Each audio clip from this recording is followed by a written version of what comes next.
Bismillahirrahmanirrahim. Assalamualaikum warahmatullahi wabarakatuh.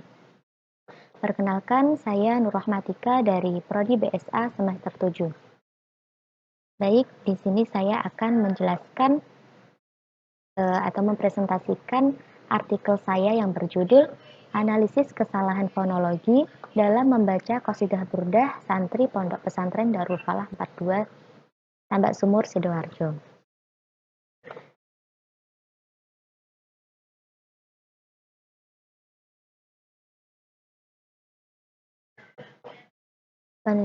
Penelitian ini bertujuan untuk memaparkan bentuk-bentuk kesalahan fonologi yang terjadi pada santri Pondok Pesantren Salafiyah Darul Falah 42 Tambak Sumur, Sidoarjo. Nah, dalam pengumpulan data, peneliti menggunakan teknik simak, catat, dan rekaman.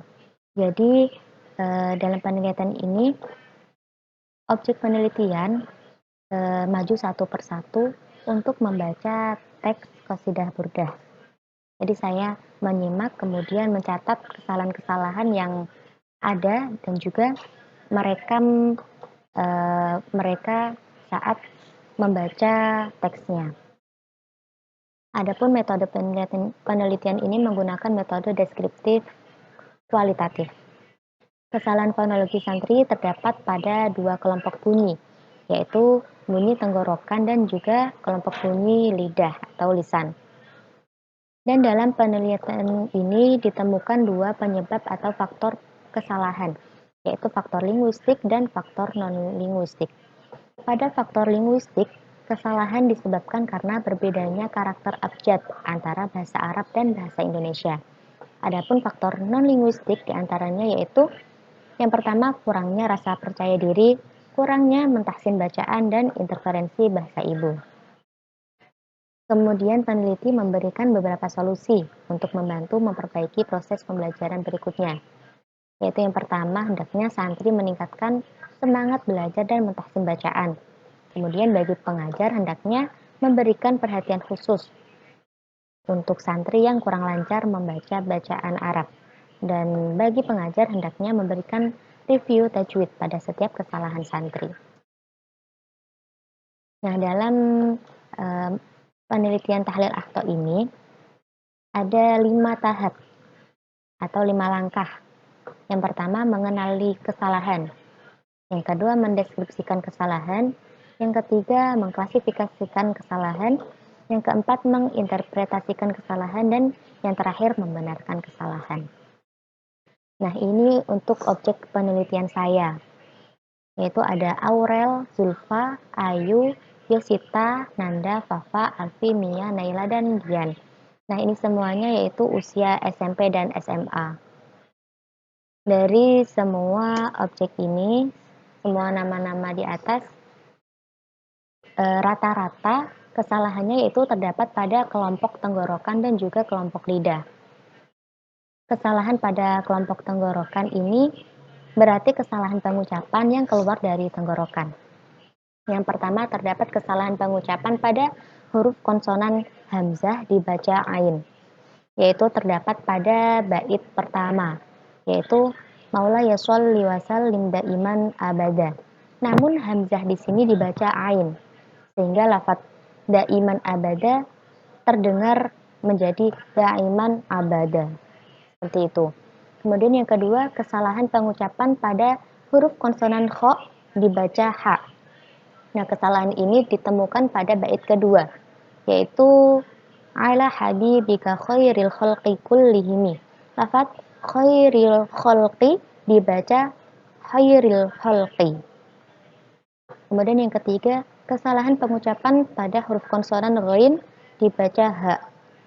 Nah, kesalahan ini ditemukan pada bait ketujuh, yaitu pada lafaz waddul firara fakadu yaghbituna bihi.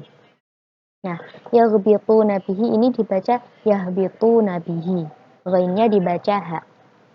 Kemudian yang keempat, kesalahan pengucapan pada huruf konsonan kho dibaca ghain. Nah, kesalahan pelafalan ini terdapat pada bait ke-8, yaitu asya latma'al uqmani warrokhami. Lafaz warrokhami dibaca warrogomi. Jadi kho dibaca ghin. Kemudian yang terakhir, kesalahan terakhir pada kelompok tenggorokan yaitu terdapat pada bait ke-6, yaitu huruf konsonan ha dibaca ha. Hatta hakau bilqona lahman ala wadomi. Jadi hatta hakau dibaca hatta hakau. Dan juga lahma dibaca lahma. Nah, karena kesalahan ini dapat mengubah artinya juga. Makna yang terkandung juga dapat berubah karena kesalahan satu huruf saja. Kemudian yang kelompok lidah. Kesalahan pada kelompok lidah ada 5 juga. Yaitu yang pertama, kesalahan pengucapan pada huruf konsonan qaf dibaca kaf. Nah, kesalahan ini terdapat pada bait kedua. Ala habibika khairil khalqi kullihimi.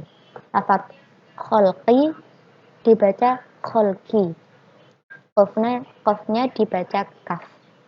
Kemudian kesalahan pengucapan pada huruf konsonan dot dibaca dal. Kesalahan ini ditemukan pada bait ke-6, yaitu hatta hakau bilqona lahman ala wadami. Wadami di sini dibaca wadami. Seperti itu. Kemudian yang ketiga, kesalahan pengucapan pada huruf konsonan to dibaca ta. Kesalahan ini terdapat pada bait ke-7. Waddul firara fakadu yaghbituna bihi. Jadi yaghbituna bihi dibaca yaghbituna bihi. Kemudian yang keempat, kesalahan pengucapan pada huruf konsonan shin dibaca sin. Kesalahan ini ditemukan pada bait ke-8 dan ke-10. Bait ke-8 berbunyi asla asyalat ma'al asla asyalat dibaca asla asalat. Dan bait ke-10, malam takum min layalil asyhuril hurumi. Lafaz asyhuri dibaca ashuri. Kemudian yang kelima, kesalahan pengucapan pada huruf konsonan dal dibaca ta. Kesalahan pengucapan ini ditemukan pada bait ke-9. Tamdillaya liwala yadruna iddataha. Lafaz wala yadruna dibaca wala yatruna. Jadi dal dibaca ta. Nah, terdapat faktor-faktor penyebab kesalahan fonologi. Ada 2 penyebab kesalahan, yaitu yang pertama faktor linguistik dan faktor non-linguistik. Faktor linguistik ini telah kita ketahui bahwa bahasa Arab memiliki karakter unik yang tidak terdapat pada bahasa-bahasa lainnya. Dan setiap bahasa pasti memiliki ciri khas masing-masing. Sehingga perbedaan itulah yang mempengaruhi santri untuk melafalkan teks Arab dengan baik dan fasih. Nah, dalam bahasa Arab terdapat beberapa abjad yang tidak ada di dalam bahasa Indonesia. Seperti contoh, huruf ta, ha, kho, zal, shod, dot, to, zo, dan ain, ghin.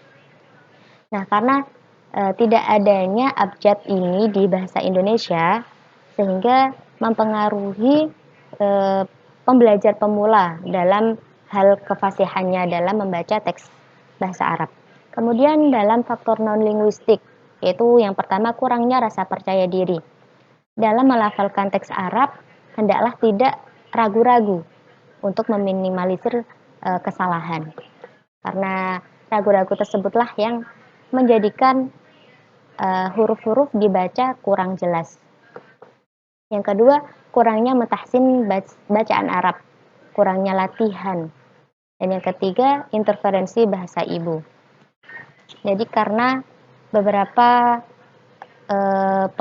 pembelajar pemula masih keikut bahasa daerahnya masing-masing, sehingga kurang fasih dalam membaca teks Arab.